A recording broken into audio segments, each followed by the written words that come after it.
La police nationale a mis la main sur un réseau de malfrats. Leur spécialité, l'escroquerie en bande organisée et association de malfaiteurs. Les présumés malfrats ont été présentés ce mardi à la presse. Le récit des faits avec Nada Ibrahim. Un réseau d'escrocs démantelé par la police nationale. Des présumés malfrats qui opèrent sous le couvert d'une société de marketing relationnel dénommée Cunette. À la tête de la bande, Sylvaine, une Ivoirienne de 30 ans. À ses côtés, Essodong, 27 ans, Togolais.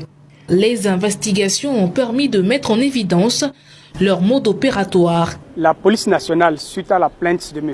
Tabika, citoyen camerounais, qui a été contacté par des individus se disant être au Togo et avoir pris en otage son petit frère, Derrick, et réclamant une rançon. L'enquête ouverte a permis d'interpeller dans une villa à Déticopé 14 personnes, parmi lesquelles des suspects et des victimes.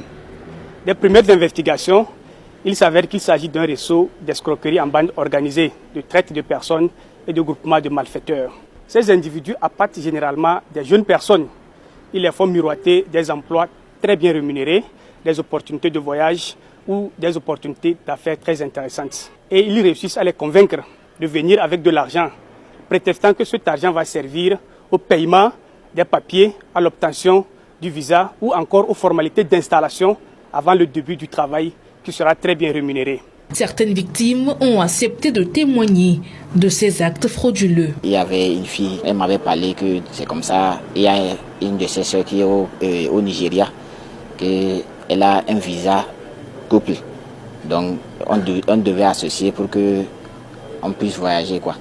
Ils ont demandé une somme de 2 500 000. Et on est parti donner l'argent là-bas. Un mois, vers 2 mois. Et je constate que bon, ce qu'ils m'ont dit, c'était pas ça. Mais ils m'ont donné des preuves, des papiers, voilà. Le voyage va tenir. Mais avant que je parte, il faut que j'appelle mon petit frère pour qu'il signe quelque chose pour moi. Et avec une somme aussi de 500 000 encore pour continuer les démarches. On est resté, moi et mon petit frère. Donc c'est là, ils nous ont présenté dans une chambre comme ça, que c'était pas le voyage, que c'est un business qui s'appelle Cunette. Donc c'est là, bon, ça a été un peu compliqué quand même. Donc j'ai essayé de partir, mais ils ont confisqué tout. On n'a pas le droit de retourner.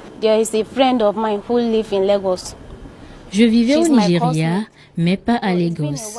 Une amie qui était installée m'a proposé une opportunité de travail pour devenir riche. Elle m'a demandé de l'argent pour les démarches. Une fois arrivée, elle m'a présenté à la société Cunette. Je n'étais pas intéressée. Quand j'ai voulu partir, ils ont refusé et ont confisqué mon téléphone. Un jour, ils ont dit me ramener chez moi, mais je me suis retrouvée au Togo où j'ai été enfermée.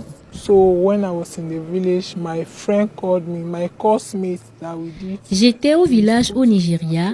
Une amie m'a dit qu'il y avait une opportunité pour venir travailler au Togo dans une compagnie aéroportuaire. Une fois sur place, ils m'ont présenté une entreprise Cunette. Je n'étais pas intéressée, j'ai voulu rentrer à Lagos. C'était compliqué, ils m'ont privé de liberté.